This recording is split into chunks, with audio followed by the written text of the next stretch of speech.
एक लाख लड़के पास हुए हैं, 1 लाख लड़के एलिजिबल हैं, फॉर्म डाले हैं जिसमें से सीट 10 है। अब कितना भी पढ़ ले उसमें 10 का ही सिलेक्शन होगा, बाकी लड़के कहाँ जाएंगे? बाकी लड़के क्यों जाएंगे भैया? जो फिर उस तुलना करो कि उस 10 में, अच्छा आप मेरी बात वही अगर 10,000 सीट होती तो 10,000 लड़के होते। अब ऐसा नहीं कि उसमें केवल 10 ही लड़के कितने बच्चे सुसाइड करते हैं जिनको भाई साहब सुसाइड करते हैं, वो उनके घर में जाके देखो, उसका हम यहाँ आप नहीं कर सकते विश्लेषण क्या है। उसके घर में उसके माँ बाप ने कितना प्रेशर बना रखा है। वो लड़का योग्य था नहीं था उस कोर्स के लिए जिसमें उसको डाल दिया गया।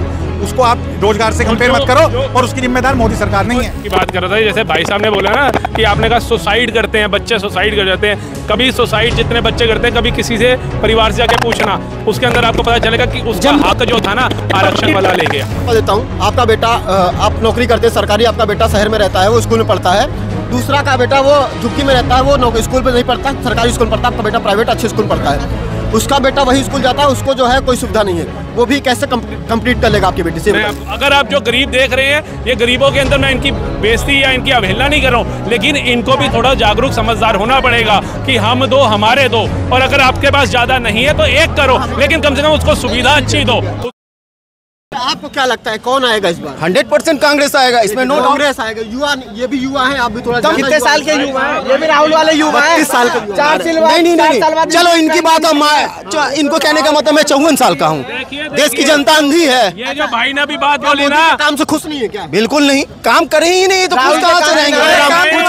ये भाई कह रहा है किसी मोदी ने जन औषधि को लेके आए हैं, 80 करोड़ लोगों को फायदा हुआ, 80 करोड़ लोगों को। किसी मुस्लिम को वहाँ पर काम मिलेगा? राम मंदिर में भाई प्रश्न किया ना, मैं आपको डंके की चोट पे बताता हूँ। आप सोमनाथ जी चले जाओ, आप उज्जैन चले जाओ, वहाँ 100 में से अगर 60 होटल हैं मुस्लिम भाइयों के हैं, सब डंके की चोट पे चल रहे हैं। हिंदू वहाँ जाकर रुक भी रहा है, सब भी है, लेकिन किसी बड़ी मस्जिद के बाहर आप किसी हिंदू का होटल दिखा दो, होएगा ही नहीं, पनपने ही नहीं देंगे। और ये राम मंदिर की बात की रोजगार मिलेगा नहीं मिलेगा, राम मंदिर के बाहर अगर राम मंदिर बन रहा है ना, भव्य राम मंदिर, और ये कोई कल परसों की भावना नहीं थी, सैकड़ों सालों से इसके लिए यत्न चल रहे थे, कई बलिदान दिए गए, पूर्वजों ने हमारी कितनी आहुतियां दी, तब जाकर के आज राम मंदिर सामने हमारी पीढ़ी को देखने का सौभाग्य प्राप्त हो रहा है। ठीक है, और रही बात रोजगार की, क्या वहाँ होटल नहीं होंगे? जो जितने लोग जाएंगे ठहरेंगे नहीं, खाएंगे नहीं? रोजगार है, हर साल लाखों युवा पास होते हैं, क्या उतने से रोजगार मिल जाएगा? राम मंदिर से रोजगार मिल जाएगा? जरूरत हो ना वहाँ पर जाकर के तुमने सीधा मस्जिद स्टेट लगना है या दुकान? अभी कुछ युवा कह रहे थे, हम तो पूछ रहे कितनी दुकानें लगेंगी वहाँ पे? कितनी? आप ये सोचिए, आप मैं आपको तुलना देता हूँ,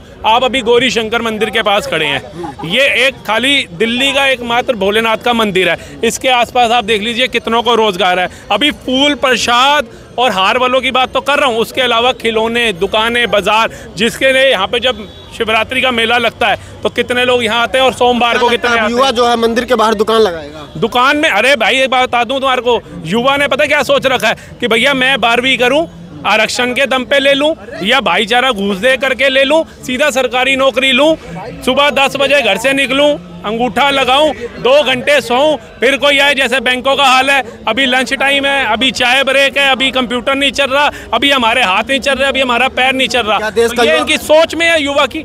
और युवा, मैं आपको बताऊं, युवा काम करने वाला हो ना भाई साहब, 600 करोड़ की कंपनी खड़ी कर दी लाहौरी जीरा वालों ने, सर्च करना, ये 2 युवक थे जिनकी सोच थी, आज वो बोतल हर घर में बिक रही है। अगर 1000 में एक ने खड़ी भी कर दी तो 999 कितना? ये चाय वाला 999, यूट्यूबर कितने ले लो, यूट्यूबर कितने उठा लो, रोजगार भारत के अंदर तो मार्केटिंग करो ना, भारत के अंदर पैसा कमाने की कमी नहीं है। सरकार से हम उम्मीद करना छोड़, सरकार तो उसको देगी जो योग्य होगा, सरकार तो उसको देगी ना योग्य होगा। पढ़ो, एजुकेशन लो, अगर मैं 100 में से 95 लाया, ये भाई 97 ले आएगा, तो ये थोड़ी ना मैं रोने लग जाऊंगा, नहीं मैं 95 लाया, मेरी नौकरी सरकार खा गई, ये मेरे से ज्यादा डिजर्व करता था। अगर मान लीजिए 1 लाख लड़के पास हुए हैं, 1 लाख लड़के एलिजिबल हैं, फॉर्म डाले हैं जिसमें से सीट 10 है। अब कितना भी पढ़ ले उसमें 10 का ही सिलेक्शन होगा, तो बाकी लड़के कहाँ जाएंगे? बाकी लड़के क्यों जाएंगे भैया? जो फिर उस तुलना करो कि उस 10 में, अच्छा आप मेरी बात वही अगर 10,000 सीट होती तो 10,000 लड़के होते। अब ऐसा नहीं कि उसमें केवल 10 ही लड़के भी गारंटी नहीं देती कि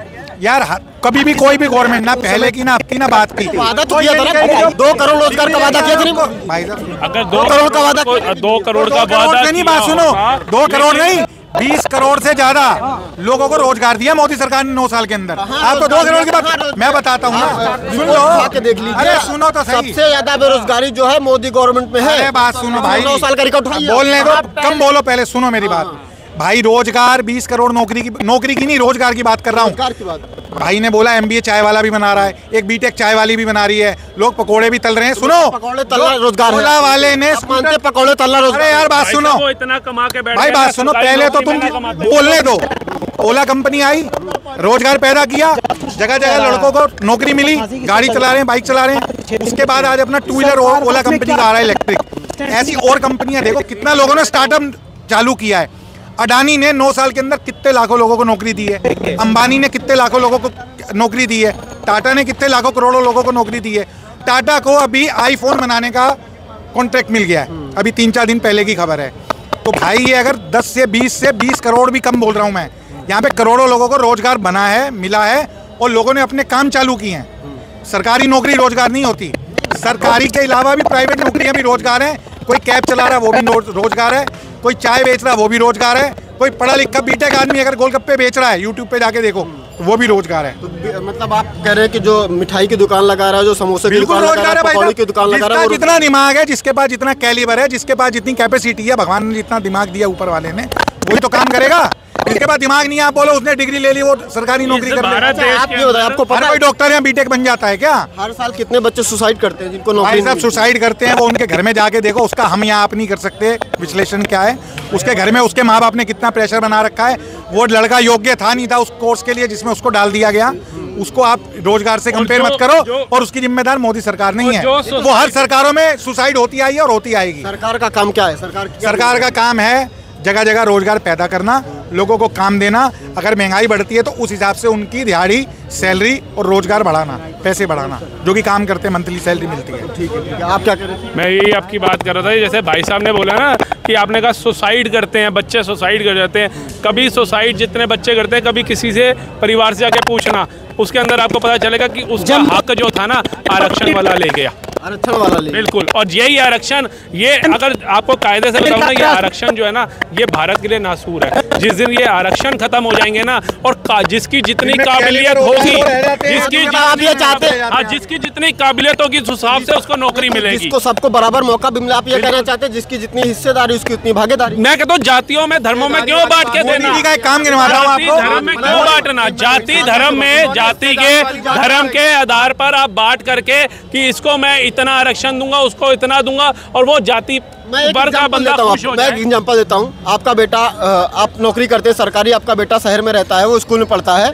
दूसरा का बेटा वो झुग्गी में रहता है, वो स्कूल में नहीं पढ़ता, सरकारी स्कूल में पढ़ता है। आपका बेटा प्राइवेट अच्छे स्कूल में पढ़ता है। उसका बेटा वही स्कूल जाता है, उसको जो है कोई सुविधा नहीं है। वो भी कैसे कंप्लीट कर लेगा आपके बेटे से? मैं आपको बताता हूँ सुविधा क्या नहीं है, मैं बताता हूँ। बेटा डेली स्कूल जाता है, आप उसके लंच बॉक्स बनाते हैं, उसको छोड़ने जाते हैं। अगले के पास खाने का नहीं है, वो केवल स्कूल चला जाता है। किसी आपको पता है आपके बेटे को सरकारी स्कूल के अंदर सरकार की तरफ से पैसों की मदद होती है, जिसमें उसको किताबें और मील मतलब खाना भी उसको फ्री दिया जाता है, वर्दी भी फ्री होती है। सुनिए ना, आपकी मैं बात का जवाब दे रहा हूँ। और प्राइवेट के अंदर वो इंसान अपने बच्चे को पढ़ाता है जो अपनी जेब से फीस भरने का भी हक रखता है, अच्छी ड्रेस भी पहनाने का हक रखता है, उसको ले जाना बजाना, वहन शहन सब करने का रखता है। लेकिन जो गरीब है ना, उसकी मानसिकता उसने इन नेताओं ने क्या बना रखी है, तू गरीब है, तू गरीब ही रहेगा। और वो क्या करता है कि पढ़ाई में कुछ है ही नहीं, रेडी लेगा, वो फ्रूट की रेडी लगाए चाहे फल की लगाए, थोड़ी देर में उसका बच्चा बड़ा होगा, 10-12 साल का, रेडी धोने वाला बनेगा। वो कहेगा भैया छोड़ पढ़ाई, तू कल से रेडी लगाइए वहाँ पे, मेरी तबीयत ठीक नहीं। तो उसने मानसिकता,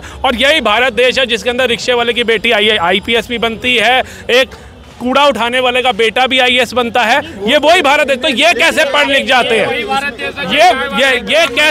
ये कैसे हो जाता है? ये गरीब के बच्चे IAS PCS कैसे बन जाते हैं इसी भारत देश के अंदर? आप मुझे इसका उत्तर दे दीजिए। बताओ, आप कितने परसेंट जो झुग्गी झोपड़ी के बच्चे हैं वो नीट निकालते, कितने परसेंट झुग्गी झोपड़ी के बच्चे हैं वो जो IAS PCS बनते हैं, कितने परसेंट? देखिए ये क्या होता है भाई साहब, हमारे देखिए अगर हमारा ही बच्चा है ना भाई साहब, मैं आपको बता देता हूँ, सोच जो है ना हमारी विचारधारा, ये जब तक जागरूक नहीं होगी, ये अच्छी नहीं होगी, हम कुछ नहीं कर सकते। आज मैं अगर अपनी बात करूं ना, तो मैं भी अगर कल को मेरा बच्चा होता है, आज की जो माहौल चल रहा है, चाहे आप उसको कह सकते हैं महंगाई या आज की रोजगार को लेकर के, तो मैं उसी हिसाब से अपनी आगे की परिवार को बढ़ाऊंगा। अगर मुझे लगता है इस दौर के अंदर मैं 2 बच्चे पाल सकता हूं तो मैं 2 करूंगा। अगर 4 कर दूंगा ना तो मैं उन 2 का भी काम खराब करूंगा। तो अगर आप जो गरीब देख रहे हैं, ये गरीबों के अंदर मैं इनकी बेइज्जती या इनकी अवहेलना नहीं कर रहा हूं, लेकिन इनको भी थोड़ा जागरूक समझदार होना पड़ेगा कि हम 2 हमारे 2, और अगर आपके पास ज्यादा नहीं है तो 1 करो, लेकिन कम से कम उसको सुविधा अच्छी दो, उसका परिवार में जो बढ़ावा है, पढ़ाई लिखाई एजुकेशन अच्छी दो, ताकि ये कल को कुछ बने, वो 4 तो बनेंगे। आप ये कहना चाहते हैं कि जो गरीब है उनके ज्यादा बच्चे इसलिए वो गरीब है? नहीं, मैं नहीं कहना चाहता। मैं कहता हूँ कि बच्चे तुम 10 करो, तुम्हारे को भगवान की छूट है, तुम्हारे पास कुदरत की चीज है, ये तो बनाई हुई, ठीक है, तुम करो, लेकिन उसके लिए तुम सरकार को अगर दोष देते हो तो वो कहना गलत है। बच्चे तुम 10 करो, उन्हें पाले सरकार। वो इसलिए बच्चे पैदा करे क्योंकि उनके पास जागरूकता नहीं। उनको अगर जागरूक कौन करेगा? जागरूक करने का काम सरकार का है। भाई साहब, हर सरकार चाहे कांग्रेस की रही हो चाहे बीजेपी की रही हो, सबने काम किया जागरूक करने का, और जागरूक हुए लोग। पहले कहाँ 20-20 लोग 25-25 लोग बच्चे पैदा करते थे। आज जो हिंदू के मतलब हर कास्ट का अलग अलग है। आजकल हम 2 हमारे 2 वाला सीन चल रहा है। कुछ लोग 10 भी करते हैं, लेकिन जागरूकता आई। मानते हैं जनसंख्या जो है हानिकारक बढ़ना? बिल्कुल बढ़िया। लेकिन हमारे प्रधानमंत्री जी मंच से कहते हैं दुनिया का सबसे बड़ा देश है, सबसे ज्यादा जनसंख्या वाला देश है, युवाओं का देश है। जनसंख्या बड़ा प्राउड फील करते हैं, मतलब मोदी जी गलत? वो आप कह रहे हैं प्राउड फील करते हैं, लेकिन उनको भी पता है, तभी तो कहा जाता है कि बड़ी जल्दी जनसंख्या नियंत्रण कानून भी आने वाला है। हम तो यूपी में लाए ना योगी जी। कहाँ लाए? ला रहे हैं ना, विचार चल रहा है ना उनका। अभी वो कहते हैं माहौल बना था ना, लोग बोलते हैं कि पॉलिटिक्स को इसको नहीं, पॉलिटिक्स को नहीं। अगर सरकार ऐसा ला रही है योजना तो उसका समर्थन करना चाहिए। ऐसा नहीं कि ये फलाने की देन है, ये उसकी देन है, उसकी देन नहीं है। तुम अपना तो भविष्य खराब कर चुके हो, ये सच्चाई है। आज में तुम अपना भविष्य खराब कर चुके हो, और तुम बच्चे पे बच्चा पैदा करके उनका भविष्य भी खराब कर रहे हो। और उनका भविष्य ऐसा खराब कर रहे हो, या तो वो स्मैकी है, या तो जेब कतरा, या तो भीख मांगता नजर आएगा। तुम उसको एजुकेशन नहीं दे रहे। ये मैं हर एक बंदे के लिए बोल रहा हूँ जो ऐसी भावना रहता है कि 4 बच्चे होंगे, 10 बच्चे होंगे, एक बच्चा 5 कमाएगा, 10 हो गए, 50,000 घर में आएगा। लेकिन तुम उसका जीवन क्या कर रहे हो उस मासूम का? क्योंकि भगवान ने जब उस बच्चे को, उस शिशु को जमीन पे भेजा है ना, तो उसने तुम्हारे कर्मानुसार उनको तुम्हारी झोली में डाला है। लेकिन कम से कम तुम उसको एक अच्छी जिंदगी नहीं दे सकते, तो उसकी जिंदगी 10 से 72 भी मत करो। कम से कम मैं कहता हूँ तुमने 5 बच्चों का विचार बनाया है, 4 का बनाया है, नहीं रोकथाम करते, कम से कम 2 करो, लेकिन कम से कम उनको जिंदगी अच्छी दो, एजुकेशन दो, ताकि पढ़ लिख करके मैं कहता हूँ 50,000 लाख नहीं कमाएगा, 20,000 कमाएगा, लेकिन तुम्हारे छत को धकेगा। ठीक है।